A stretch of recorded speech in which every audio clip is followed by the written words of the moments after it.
Caleb Morrow set his fork down next to his untouched plate. The meatloaf sat there getting cold, just like it had for the past 3 weeks. Across the table, Ruby Quinn stared at her food with hollow eyes. "Ruby, honey, you need to eat something," Marlena said, her voice carrying that sweet tone that made Caleb's jaw tighten. "You're getting too skinny." The 5-year-old shook her head. "I'm not hungry." "She says that every night," Caleb said, watching Ruby's reaction. The kid flinched like he'd yelled at her. He softened his voice. "Ruby, can you tell me why you don't want to eat?" Ruby's dark eyes flicked to her mother, then back to her plate. "Just not hungry." Marlena laughed, the sound too bright for the quiet dining room. "Kids go through phases. I read about it in one of my wellness magazines. She'll eat when she's ready." Caleb had married Marlena 8 months ago. 8 months since she'd moved down from Montana with Ruby, claiming she needed a fresh start after her husband's death. 8 months of watching this little girl waste away at his dinner table. "Maybe she'd like something else," Caleb offered. "Pizza? Mac and cheese." "She needs to learn to eat what's put in front of her," Marlena said, her voice getting that edge it carried when she thought he was questioning her parenting. "You don't have kids, Caleb. You wouldn't understand." The words hit like a punch to the gut. Caleb had wanted kids with his late wife, Anna. They'd been trying when the drunk driver took her 3 years ago. But he swallowed the anger and focused on Ruby. "Can I be excused?" Ruby whispered. "You haven't eaten anything," Marlena said. "Please." Caleb nodded. "Go ahead, sweetheart." Ruby slipped from her chair and disappeared upstairs. Caleb heard her bedroom door close with a soft click. "You can't keep undermining me," Marlena said, standing to clear the plates. "She needs structure. She needs food." Caleb watched Marlena scrape Ruby's untouched dinner into the trash. "When's the last time you saw her actually eat a meal?" "She eats. You just don't see it." "When?" Marlena paused at the sink. "Snacks. During the day. Kids graze." That night, Caleb lay awake listening to Marlena's breathing. When he was sure she was asleep, he slipped out of bed and padded downstairs. The kitchen was dark except for the green glow of the microwave clock. He opened the pantry and checked the snack shelves. 2 granola bars were missing from the box. A bag of crackers had been opened. He found crumbs on the counter behind the coffee maker. Small fingers had been here. Ruby was eating. Just not when Marlena was watching. The drawing was waiting on Caleb's nightstand when he came home from work. Ruby must have left it there while he was gone. He picked up the paper and studied the crayon marks. Black trees. A gray house. Red sky. No people. "What's this?" he asked Ruby at dinner. She looked at the paper in his hands and shrugged. "Just a picture." "It's very good," Caleb said. "Can you tell me about it?" "Ruby's going through an artistic phase," Marlena said, setting down a plate of chicken and vegetables. "All kids draw dark pictures sometimes." Caleb studied the drawing again. Every tree was bare. The house had no windows. "What about this red sky, Ruby? What's happening here?" Ruby glanced at her mother. "It's just sky. Looks like fire to me," Caleb said gently. "Ruby, eat your vegetables," Marlena interrupted. "And Caleb, stop analyzing her artwork. You're not a therapist." After dinner, Caleb found Ruby in the living room, coloring on the floor. He sat down beside her and watched her work. More black trees. Another gray house. "Ruby, can I ask you something?" She nodded without looking up from her coloring. "Do you miss your dad?" Her crayon stopped moving. For a long moment, she didn't answer. Then, barely a whisper, "Daddy was sick." "I'm sorry he died, sweetheart." Mama said he went to sleep and didn't wake up. "That must have been scary." Ruby looked at him then, her dark eyes older than any 5-year-old should be. "He said he felt funny. Then he went to sleep." "What do you mean, funny?" "Ruby, time for your bath," Marlena called from the kitchen. Ruby jumped up, scattering crayons across the floor. "Come, Mama." She ran toward the stairs, leaving Caleb sitting with her drawing. In the corner, she'd drawn a small stick figure lying on the ground. Black crayon covered its face. The next morning, Caleb was fixing the loose step on the front porch when he saw the bruises. Ruby was reaching for her backpack, and her sleeve rode up her arm. 4 finger-shaped marks wrapped around her bicep, dark purple against her pale skin. "Ruby, come here for a second." She froze, then slowly walked over to him. Can you show me your arm? She pulled her sleeve down. I have to go to school. Just for a second, sweetheart. With shaking hands, Ruby pushed up her sleeve. The bruises were fresh, maybe 2 days old. Caleb had seen enough injuries on construction sites to know the difference between an accident and a grip mark. How did this happen? I fell, Ruby said, the words coming out too fast. Where did you fall? I don't remember. Ruby, she fell down the stairs yesterday, Marlena said from the doorway. Caleb hadn't heard her come outside. Kids are clumsy. Caleb looked at the stairs. They were carpeted. You'd have to hit the wooden banister pretty hard to leave marks like that. Did you see her fall? I heard the noise, Marlena said. She was running around upstairs. I told her to be more careful. Ruby stared at the ground. Her small body was rigid with tension. We should probably have a doctor look at this, Caleb said. It's just a bruise, Marlena snapped. She's fine. Aren't you, baby? Ruby nodded quickly. I'm fine. But when she looked at Caleb, her eyes were pleading for something he couldn't name. Marlena left for her wellness retreat on a Friday morning. She'd be gone for 3 days, teaching meditation and healing techniques to other women looking to transform their lives. She kissed Caleb goodbye and reminded him that Ruby's bedtime was 8 o'clock sharp. Don't let her stay up late, she said, loading her overnight bag in her car. And make sure she eats real food, not just snacks. I can handle 3 days, Caleb said. I know you can. You're good with her. Marlena's smile didn't reach her eyes. Sometimes I think she likes you better than me. After Marlena drove away, Caleb turned to find Ruby watching from the living room window. She looked smaller without her mother there, like she was trying to disappear into the couch cushions. What do you want for breakfast? He asked. I'm not hungry. How about pancakes? I make pretty good pancakes. Ruby considered this. With chocolate chips. Sure. For the first time since he'd known her, Ruby smiled. They spent the morning in the kitchen. Ruby helped measure flour and crack eggs. She ate 2 whole pancakes and asked for more. Caleb watched her lick chocolate off her fingers and felt something ease in his chest. Can we watch a movie? Ruby asked. What kind of movie? Something funny. They settled on the couch with a kid's comedy. Ruby curled up next to Caleb, her small body relaxed for the first time in months. Halfway through the movie, she fell asleep against his shoulder. Caleb looked down at her peaceful face and made a decision. This kid deserved better than walking on eggshells in her own home. That night, after Ruby's bath, she asked if she could sleep in the guest room. Why? Caleb asked. I like it better. What's wrong with your room? Ruby twisted her hands in her pajama top. It's too dark. Caleb had installed night lights in her room weeks ago. We could get more lights. Can I just sleep in here tonight? Something in her voice made him nod. Sure, sweetheart. He tucked her into the guest bed and was heading for the door when she spoke. Caleb, yeah, are you going to marry my mama forever? The question caught him off guard. Well, yeah, that's what marriage means. Ruby was quiet for so long he thought she'd fallen asleep. Then, barely a whisper, she hurt Daddy. Caleb's blood went cold. He walked back to the bed and sat down carefully on the edge. What do you mean, Ruby? She hurt Daddy. She made him die. Honey, your daddy was sick. No. Ruby sat up, her dark eyes bright with tears. She made him sick. She and the man she kisses when you're at work. Caleb's heart started hammering. What man? He comes over sometimes. When you're gone. They whisper in the kitchen and she kisses him. Ruby, this is very important. Can you tell me what this man looks like? He's big. Bigger than you. He has a truck with lights on top. An ambulance. Someone who worked in emergency services. Did you tell anyone about this man? Ruby shook her head. Mama said it's our secret. She said, Ruby's voice got smaller. She said if I told, bad things would happen to you too. What kind of bad things? She said you might go to sleep like Daddy and not wake up. Tears rolled down Ruby's cheeks. She said it's your turn next. Caleb fought to keep his voice steady. This child had been carrying this terror alone for months. Ruby, listen to me. I need you to tell me exactly what your mama said about me. She talks to the man on the phone sometimes.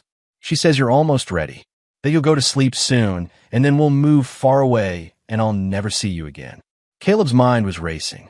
Anna had died in a car accident, not from illness. But if Marlena had killed her first husband, Ruby, I want you to stay right here. I'm going to make a phone call, okay? Don't tell Mama I told you. Please. I won't tell her. But I need to call my cousin Boone. You remember Boone, right? He's going to help us. Are you going to go to sleep like Daddy? Caleb pulled Ruby into his arms, feeling her small body shake. No, sweetheart. I'm not going anywhere. And neither are you. He carried her downstairs and set her up with cartoons while he stepped into the kitchen. With shaking hands, he pulled out his phone and hit record. Ruby, can you tell me again what your mama said about me? She said you'll go to sleep like Daddy and not wake up. She said it's your turn next. And what about the man who visits? She kisses him. He has a truck with lights. They talk about making you sick. Caleb saved the recording and called Boone. I need you to come over, he said when his cousin answered. Now, and bring your tools. What kind of tools? Caleb looked at Ruby, who was watching cartoons but not really seeing them. A 5-year-old who'd been carrying the weight of murder and threats alone. Security cameras. And we need to talk. Boone Mercer showed up 20 minutes later with a toolbox and a grim expression. Caleb had called him twice more, explaining what Ruby had told him. By the time Boone knocked on the door, he was ready for war. How long has this been going on? Boone asked, setting his equipment on the kitchen counter. Months, apparently. Maybe longer. Caleb glanced toward the living room where Ruby was still watching TV. She's been living with this threat hanging over her head. And you think Marlena killed her first husband? Ruby says Marlena made him sick, that he went to sleep and didn't wake up. Sound familiar? Boone's jaw tightened. What do you need from me? Cameras. I want to see who's coming and going when I'm not here. And I need somewhere safe to store evidence. What kind of evidence? Caleb opened the refrigerator and pulled out a smoothie Marlena had made for him that morning. She's been making me special drinks. Says they're for my health. I want to know what's in them. You think she's poisoning you? Ruby thinks she is. That's good enough for me. Boone nodded and opened his toolbox. I can have cameras up in an hour. Small ones, wireless. She'll never spot them. And I know a lab that can test anything you bring me. While Boone worked, Caleb sat with Ruby. She'd stopped watching cartoons and was drawing again. More black trees, more gray houses. Ruby, I want you to know something. You're safe now. Okay. She looked up at him. What about when Mama comes back? When Mama comes back, we're going to be ready for her. Are you going to tell her what I said? No. This stays between us. But I need you to do something for me. What? I need you to watch and remember. If you see the man with the truck, or if Mama does anything that scares you, I want you to tell me. Can you do that? Ruby nodded. Are you going to make her go away? The question was so hopeful it broke Caleb's heart. I'm going to make sure you're safe. That's a promise. Boone finished installing the cameras just before dinner. 4 of them, hidden in smoke detectors and picture frames, all connected to an app on Caleb's phone. The lab results will take a few days, Boone said, packing up his tools. But if there's anything funky in those drinks, we'll know. Thanks. Caleb. Boone put a hand on his shoulder. If this woman killed her husband, you're in real danger. Maybe you should take Ruby and leave town until... No. Caleb's voice was steel. I'm not running, and I'm not letting her hurt anyone else. That night, after Ruby was asleep, Caleb went through the house room by room. He collected every vitamin, supplement, and health drink Marlena had given him over the past months. Smoothie packets, protein powders, herbal teas. Everything went into a box for Boone to test. When Marlena returned from her retreat on Sunday evening, she found Caleb and Ruby making dinner together. How did everything go? She asked, kissing Caleb's cheek. Great. Ruby was an angel. Did she eat? Like a horse, Caleb said, watching Ruby's reaction. The kid almost smiled. Good. I was worried she'd give you trouble. Marlena looked around the kitchen. Where are those protein smoothies I made you? I don't see them in the fridge. I drank them, Caleb lied smoothly. They were delicious. I'll make more tomorrow. You look tired. Caleb wasn't tired. He was alert in a way he hadn't been since his army days. Every sense was heightened, every detail significant. Maybe I'm coming down with something, he said. Marlena's eyes brightened. I have some herbal tea that might help. Let me make you some. That's okay. I insist. She was already moving toward the pantry. It's a special blend. Very healing. Caleb accepted the steaming mug 20 minutes later. The tea smelled like mint and something else he couldn't identify. Something bitter. Drink it while it's hot, Marlena said. It works better that way.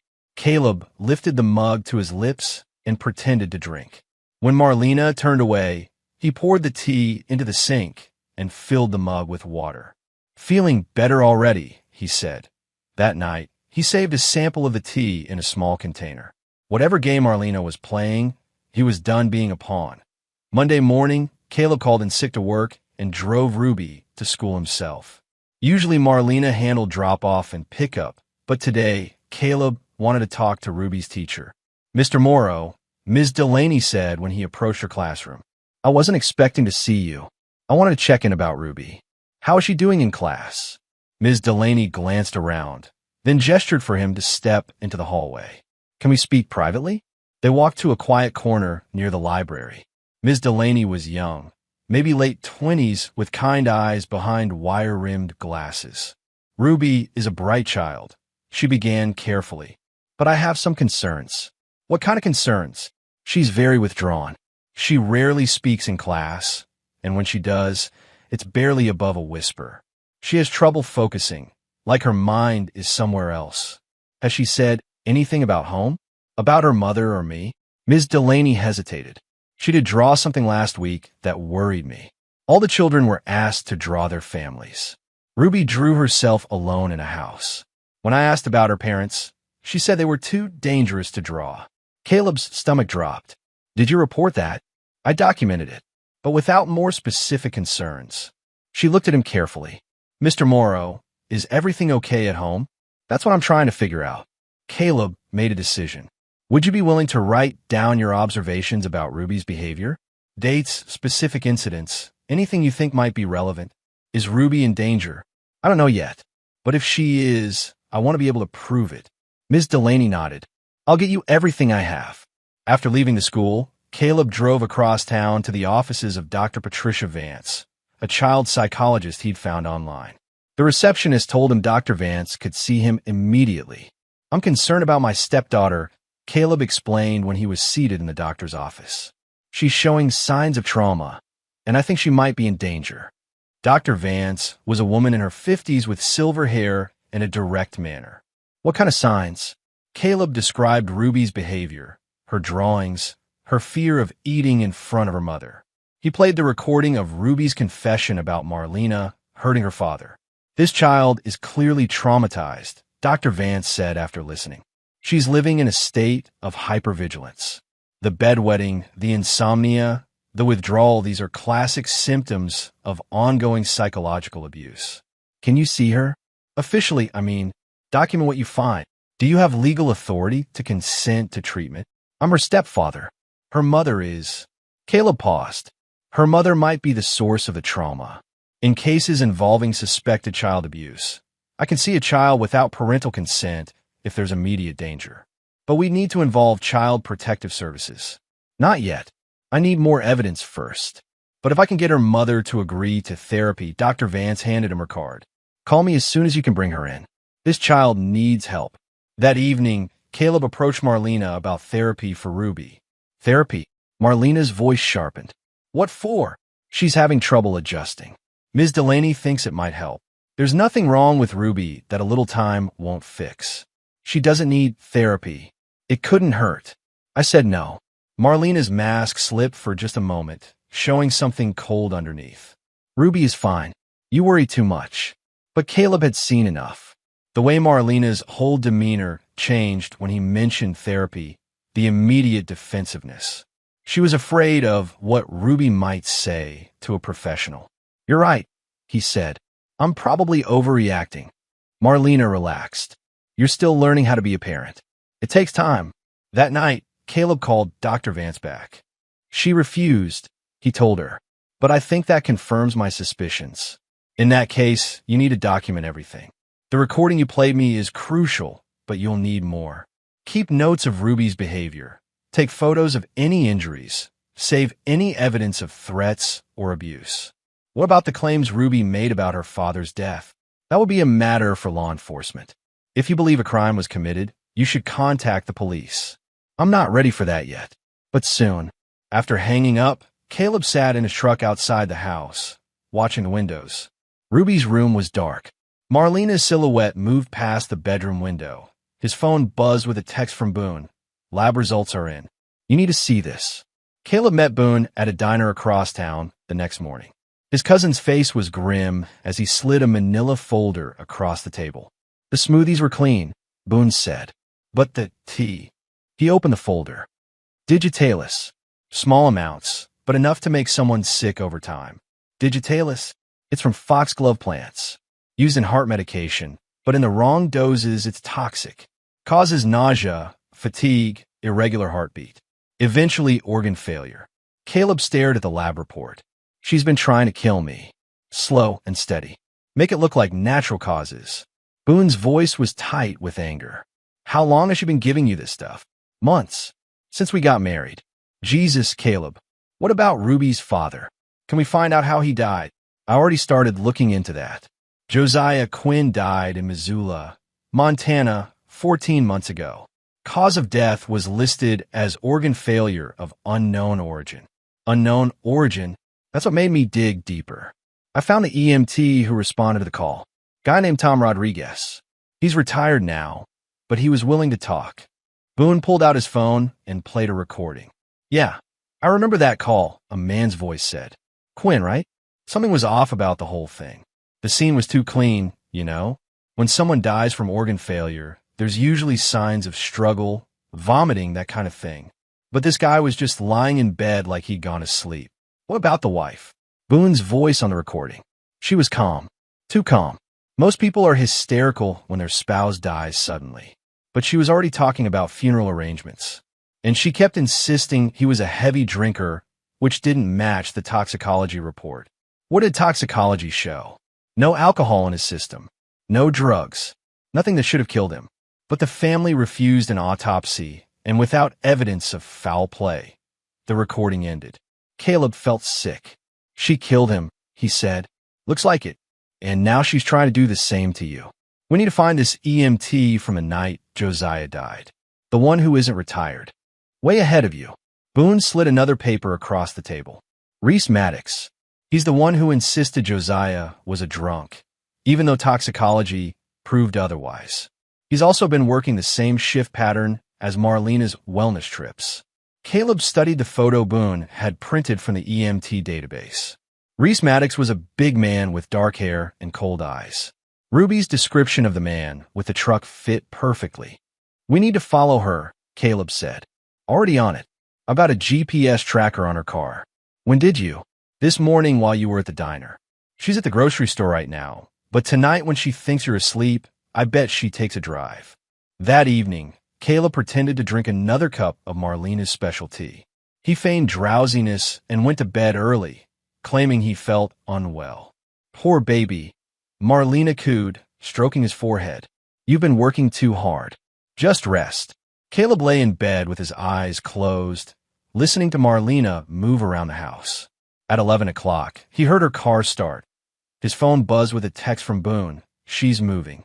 Meet me at the corner of Oak and 3rd. Caleb slipped out of bed and checked on Ruby. She was asleep in her room, curled up under her covers. He hated leaving her, but he needed to know where Marlena was going. Boone was waiting in his truck when Caleb arrived. They followed the red dot on the GPS app as it moved through Eugene's quiet streets.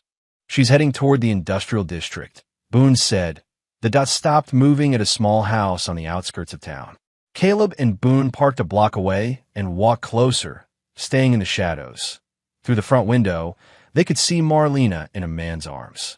He was big, just like Ruby had described, with the broad shoulders of someone who lifted patients for a living. That's got to be Maddox, Boone whispered. They crept closer to the window. Marlena and Reese were sitting at a kitchen table, talking intensely. Caleb couldn't hear the words, but he could see their lips moving. Boone had his phone out, recording video through the window. Then Marlena's voice carried through the glass, clear and cold. It's almost done. He'll go to sleep and not wake up, just like Josiah. Then we're finally free. Reese laughed. How much longer? Few more weeks. I've been increasing the doses. He's already getting weaker. And the kid, she doesn't know anything. She's too scared to talk. You sure about that? Ruby won't be a problem. She learned what happens when she tells stories. Caleb's hands clenched into fists. Beside him, Boone was still recording. What about the insurance money? Reese asked. 200,000, plus the house. We'll be set up nice in California. Just like before. Better than before. This time there won't be any questions. Caleb had heard enough. He grabbed Boone's arm and they retreated to the truck. We've got them, Boone said. Saving the video? Murder conspiracy, insurance fraud, child abuse. Now we go to the police. The next morning, Caleb called the Eugene Police Department and asked to speak to a detective about a potential murder case. He was transferred to Detective Avellini Hart. I'd like to meet in person, Caleb told her. I have evidence of a planned murder. Planned murder? Detective Hart's voice was calm but alert. How immediate is the threat? The target is me, and it's ongoing. Can you come in this afternoon? Say 2 o'clock. Caleb arrived at the police station with a box of evidence. Detective Hart was a woman in her 40s with graying hair and intelligent eyes. She listened without interruption as Caleb explained the situation.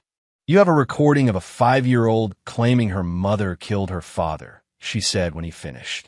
Yes. Lab results showing digitalis in tea your wife made you. Yes. Video of your wife conspiring with another man to kill you. Yes. And documentation from teachers and doctors about the child's trauma. Yes. Detective Hart leaned back in her chair. Mr. Morrow, if this is true, you and Ruby are in immediate danger. I know. Why haven't you left? Taken the child somewhere safe. Because Marlena would just disappear and do this to someone else. She's killed before. She'll kill again unless we stop her. Detective Hart nodded slowly. I'm going to need copies of everything you've brought me. And I'll need to interview Ruby with a child advocate present. She's terrified. It took weeks for her to trust me enough to tell the truth. We have specialists who work with traumatized children. But her testimony will be crucial if we're going to build a case. What about Josiah Quinn's death? Can that be reopened? I'll contact the authorities in Montana. If there's evidence of poisoning, they might be willing to exhume the body. Caleb left the police station feeling like he could finally breathe. For the first time in months, he wasn't facing this alone. That evening, he acted normal around Marlena. He accepted her tea and pretended to drink it. He listened to her talk about her wellness clients and nodded in the right places. You seem better tonight, she said as they got ready for bed. I'm feeling stronger, Caleb said. It wasn't a lie. Good. I was worried about you. Were you? Marlena looked at him sharply. Of course I was. You're my husband. Right. That night, Caleb's phone buzzed with updates from Detective Hart. The Montana authorities were interested in reopening Josiah Quinn's case. A child advocate had been assigned to interview Ruby, and a warrant was being prepared for Reese Maddox's house. Friday morning, Caleb took Ruby to school as usual. But instead of going to work, he drove to Dr. Vance's office where Detective Hart was waiting with a child advocate named Lisa Chun.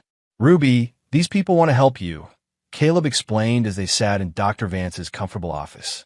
They want to make sure you're safe. Ruby looked at the 3 adults with wide, scared eyes. Is Mama in trouble? We need to ask you some questions first, Lisa said gently. Can you tell us about the man who visits your house? For the next hour, Ruby told her story again. This time, with gentle prompting from the adults, she revealed more details. Reese had been coming to the house for months. He and Marlena would send Ruby to her room while they talked in the kitchen. Once, Ruby had snuck downstairs and heard them talking about making Caleb sick. Did they see you listening? Detective Hart asked. Ruby nodded. Mama was mad. She grabbed my arm and said if I ever told anyone, something bad would happen to Caleb. Is that how you got the bruises on your arm? Yes. Dr. Vance took notes throughout the interview, documenting Ruby's symptoms and responses. When it was over, she pulled Detective Hart aside. This child has been systematically terrorized, she said. Someone has been using threats against Caleb to keep her silent about witnessing planned murder. Will she testify? With proper support, yes. But she'll need extensive therapy afterward. That afternoon, Detective Hart called Caleb with an update. We're moving forward. The warrant for Maddox's house was approved. We'll execute it tonight after Marlena leaves for her visit. You know about that. We've been monitoring her movements since you came to us. She's very predictable.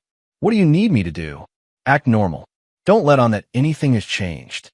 We'll handle the rest. That evening, Marlena made Caleb his usual cup of tea. I'm going to visit a client tonight, she said. One of my regular sessions. I'll be back late. No problem. Ruby and I will hold down the fort. Marlena kissed his cheek. You're such a good man, Caleb. I'm lucky to have you. The words made his skin crawl. She was planning his death and acting like a loving wife. After Marlena left, Caleb called Boone. It's happening tonight, he said. Are you ready? I've got backup cameras recording everything. If she comes home early, we'll know. An hour later, Detective Hart called. We found it, she said. Maddox's house is full of evidence. Medical supplies, digitalis plants in the backyard, and documents showing large cash deposits that correspond to Josiah Quinn's life insurance payout. What about Marlena? We're tracking her now. When she leaves Maddox's house, we'll arrest them both. Caleb hung up and looked at Ruby, who was coloring at the kitchen table. In a few hours, this nightmare would be over. Ruby, how would you feel about living somewhere new? Just you and me? She looked up from her drawing. Without Mama. Ruby considered this. Would it be safe? Very safe. Okay. She went back to coloring. Can I have a dog? Sure, sweetheart. You can have a dog. The next morning, Caleb made a difficult decision. He called Boone and asked him to take Ruby for a few days. I need her somewhere safe while we finish this, he told his cousin. Marlena's getting more aggressive with the dosing. Ruby can't be here when things go bad. Of course, she can stay as long as needed. When Caleb told Ruby she was going to have a sleepover with Uncle Boone, she looked scared. Are you coming too? Not yet, sweetheart. But soon. Is Mama going to hurt you? I'm going to be very careful. And Detective Hart is watching the house. Ruby packed her favorite stuffed animal and her drawing supplies. As Boone drove away with her, Caleb felt the weight of being alone with Marlena for the first time since learning the truth. That evening, Marlena seemed more focused, more determined. She made him tea twice, insisting he finish both cups. When he pretended to drink them, she watched him like a hawk. You seem tired lately, she said, sitting beside him on the couch. Just working hard. Maybe you should see a doctor. Make sure everything's okay. I'm fine. Are you? Her hand rested on his arm. You've been looking pale. Losing weight. Because I'm not actually drinking your poison, Caleb thought. I feel fine. I worry about you. Her voice was soft, caring. If he didn't know better, he'd think she actually meant I teed at the tea 11:30 that night. Caleb's phone rang. Detective Hart's voice was grim. We have a problem. Marlena left Maddox's house before we could execute the warrant. She's heading home. How long do I have? 10 minutes, maybe less. Caleb was alone in the house, just as they'd planned. What do I do? Act like everything is normal. We're setting up surveillance outside your house, but we need to catch her in the act of trying to poison you. You want me to be bait.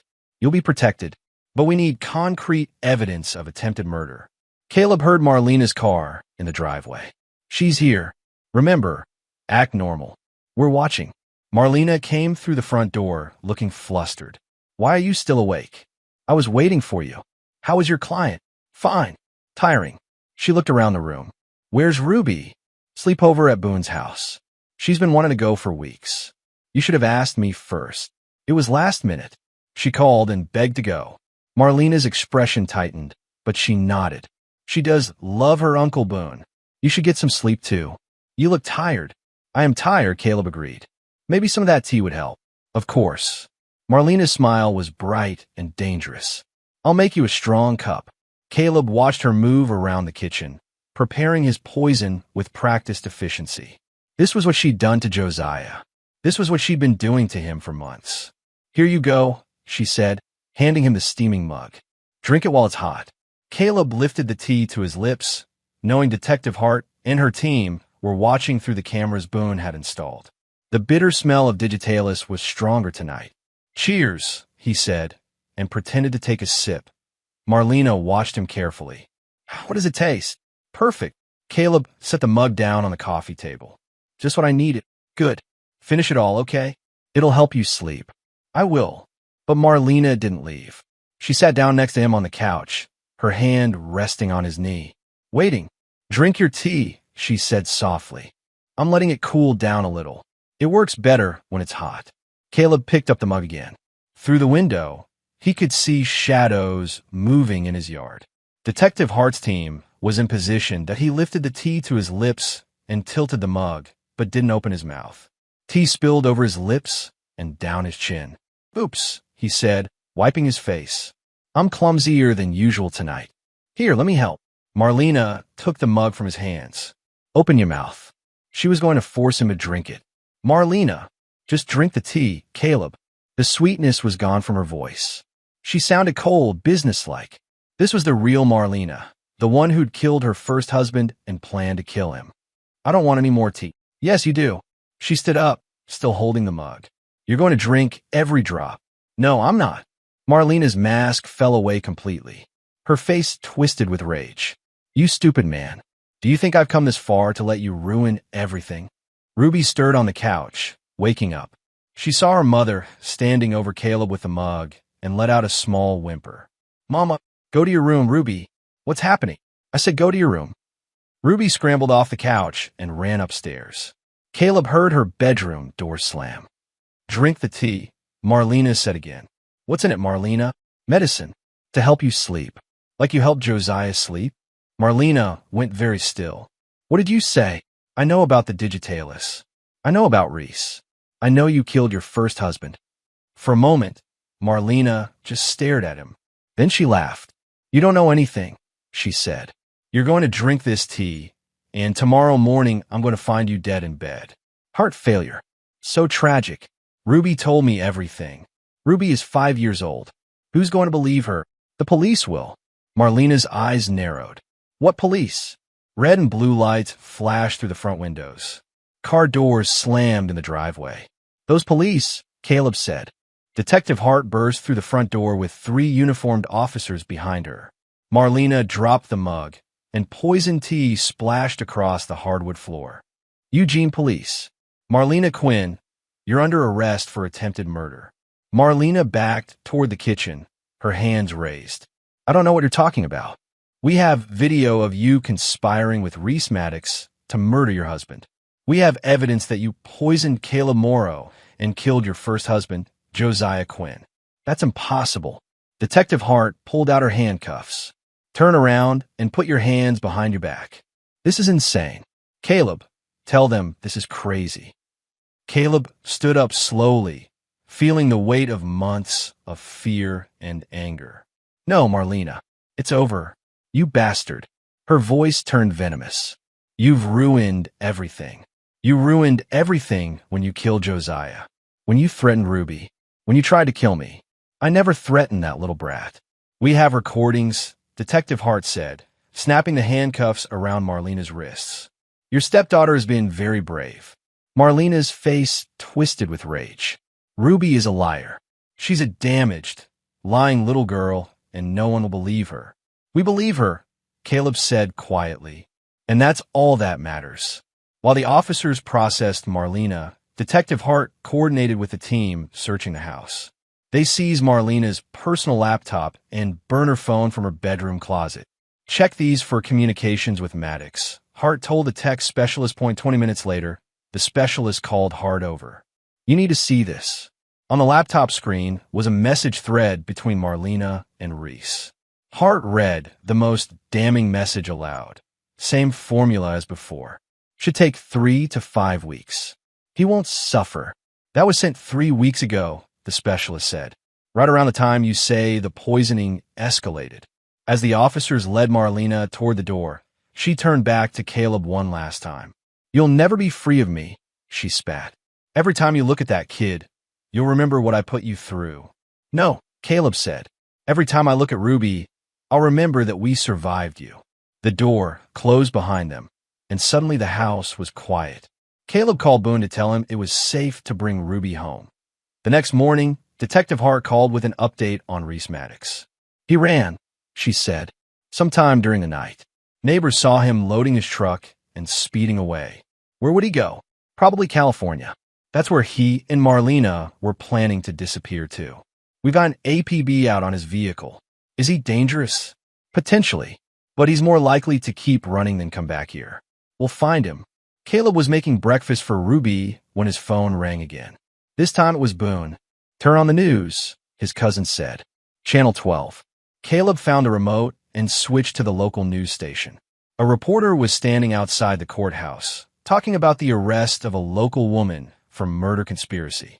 Marlena Quinn was arrested last night in connection with the death of her first husband and the attempted murder of her current husband, the reporter said.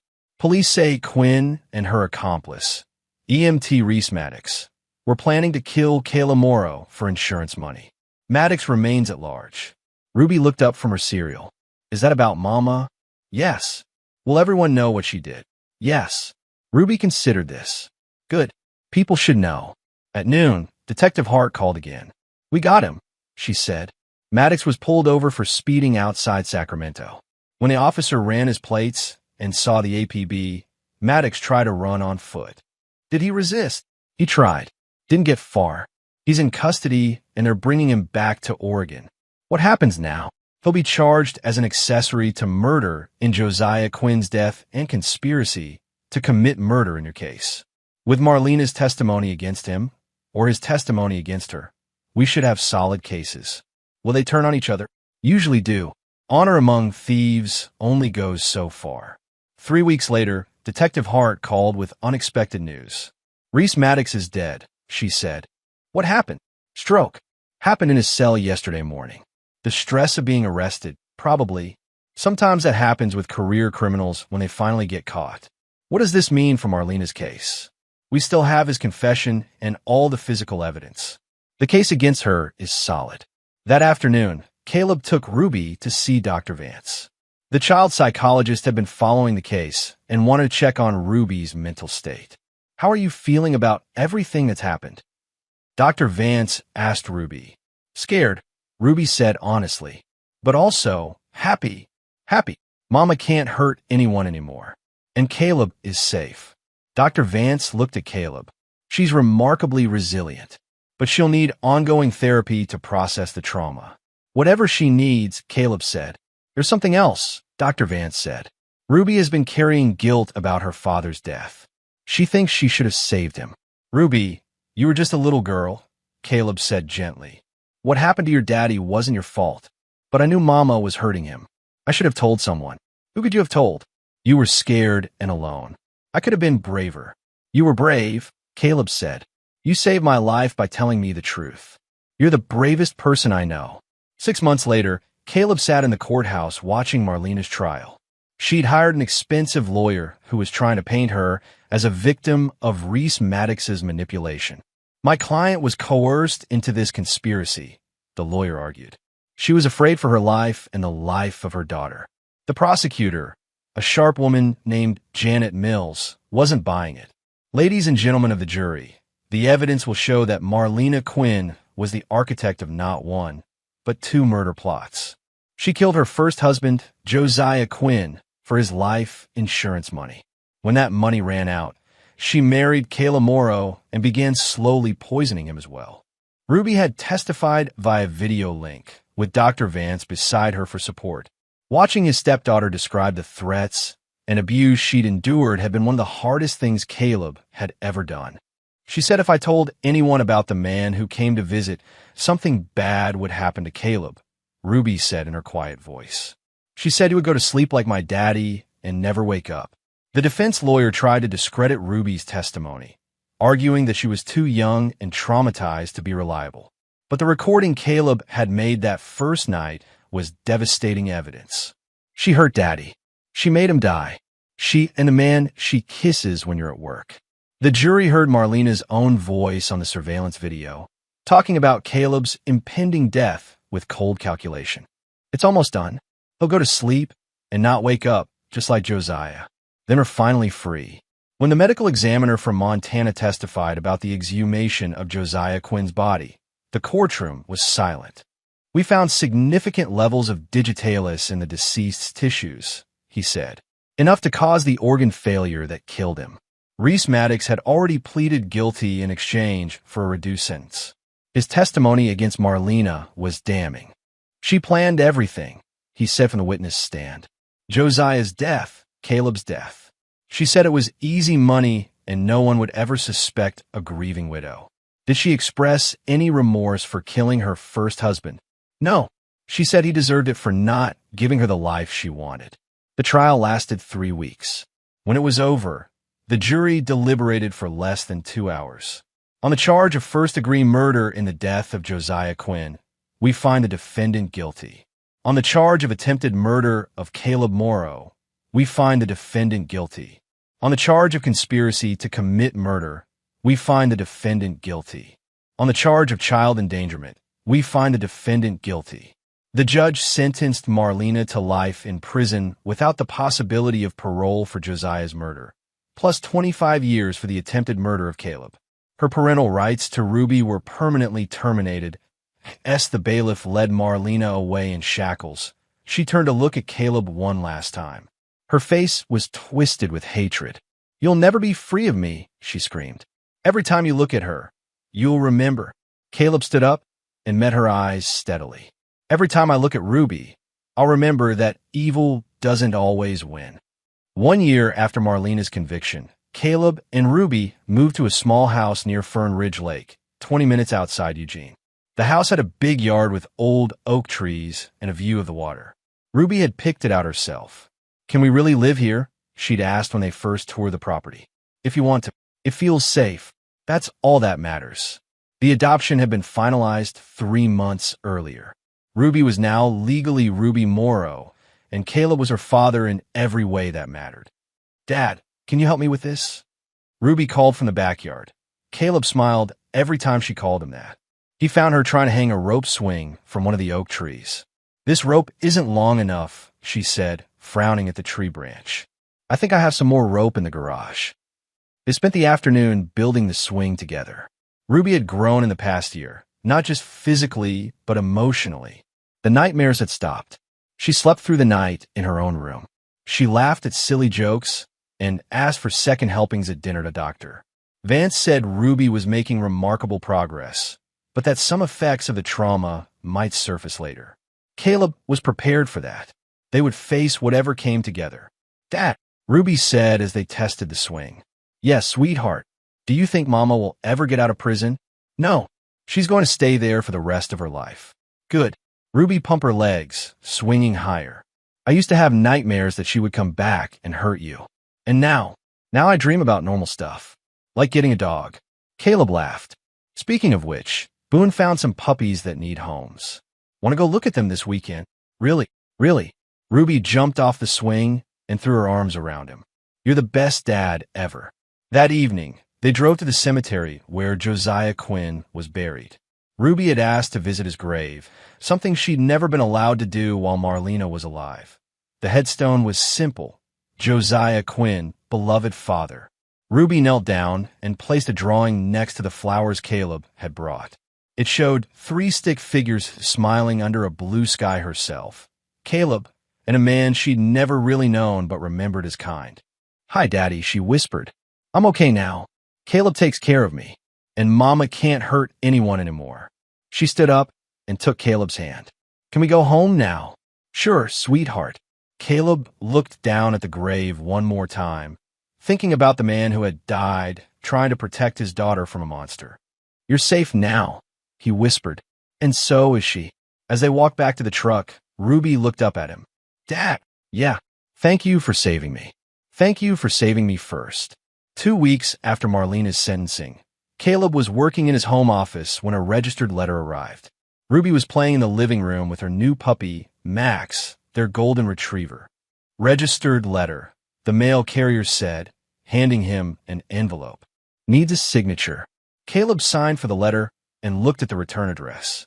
Oregon State Penitentiary. His blood went cold. The letter was from Marlena, that he almost threw it away without opening it. Almost. But something made him tear open the envelope.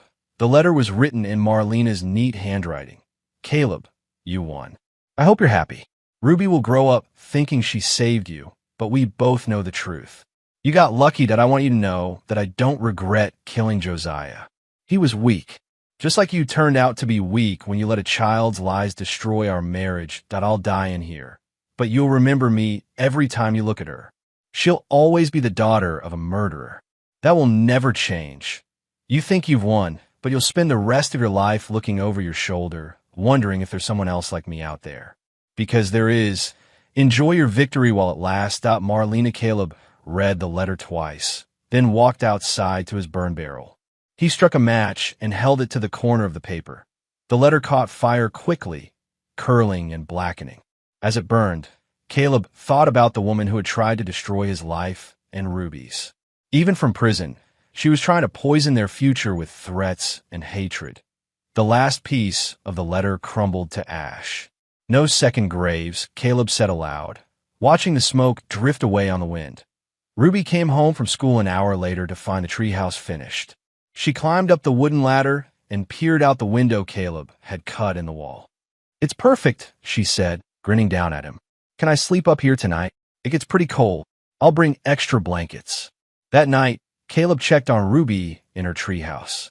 She was curled up in her sleeping bag, reading a book by flashlight. Her golden retriever puppy Max was curled up beside her. "Everything okay up there?" "Perfect," Ruby said. "Dad, yeah, I love you. I love you too, sweetheart." Caleb climbed down the ladder and stood in his backyard, looking up at the treehouse where his daughter was safe and happy. In the distance, he could hear the gentle sound of water lapping against the shore of Fern Ridge Lake. Marlena Quinn was dying in a prison cell, but Ruby Morrow was thriving in the life they'd built together. That was the only justice that mattered. The past was ash, the future was bright, and there would be no second graves.